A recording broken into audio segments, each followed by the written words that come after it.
திமுக, திமுகவுக்கு எதிராக அதிமுக, இப்படிதான் மாறி மாறி நம்முடைய தமிழ்நாட்டில் இருந்தது.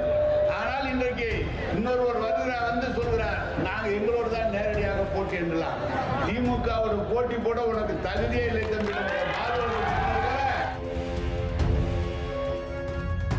முதல் நாள் தான் வந்துட்டு போறான், நீ மறுநாள் அதே இடத்துல கூட்டம் போடுறேன்னா வேணா அதை அடிச்சுக்காம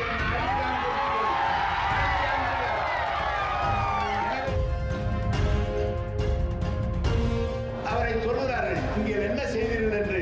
நான் விவரமாக தஞ்சை மாவட்டம், திருவாரூர் மாவட்டம், நாகப்பட்டினம் மாவட்டம் மற்றும் மயிலாடுதுறை மாவட்டங்களில் என்ன கலைஞர் அவர்கள், தளபதி அவர்கள் என்ன செய்திருக்கிறார் என்ற விளக்கத்தை நான் இங்கு உங்களுக்கு சொல்ல விரும்புகிறேன். நம்முடைய தளபதி அவர்களை பற்றி பேசுகிற போது அவரை சொல்லுகிறார்கள், இங்கே என்ன செய்தீர்கள் என்று. நான் விவரமாக தஞ்சை மாவட்டம், திருவாரூர் மாவட்டம், நாகப்பட்டினம் மாவட்டம் மற்றும் மயிலாடுதுறை மாவட்டங்களில் என்ன கலைஞர் அவர்கள், தளபதி அவர்கள் என்ன செய்திருக்கிறார் என்ற விளக்கத்தை நான் இங்கு உங்களுக்கு சொல்ல விரும்புகிறேன். குறிப்பாக தலைவர் எப்படி இந்த ஆட்சியை நடத்துகிறார். தலைவர் வந்து பொறுப்பேற்ற போது அவர்களுக்கு இருக்கிற பிரச்சனை என்பது ஏற்கனவே மிகப்பெரிய நிதி சுமையை வைத்துவிட்டு சென்றவர்கள்.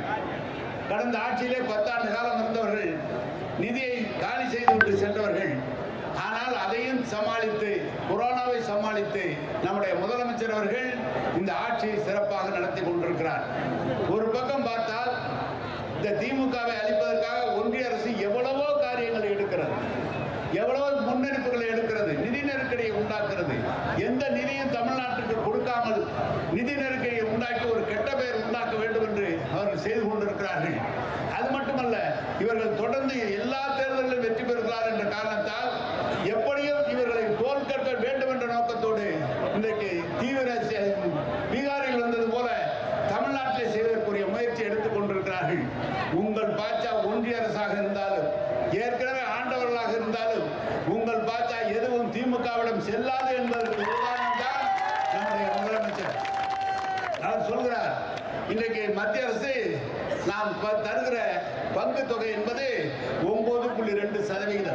தமிழ்நாட்டின் சார்பாக ஒன்றிய அரசுக்கு நாம் தருவது 9.2%. அவர்கள் நமக்கு திருப்பி தருவது 4.7%. அதிலேயே 5% குறை இருக்கிறது. அதுவும் தராமல் தொடர்ந்து கல்விக்கு நிதி தருவதில்லை.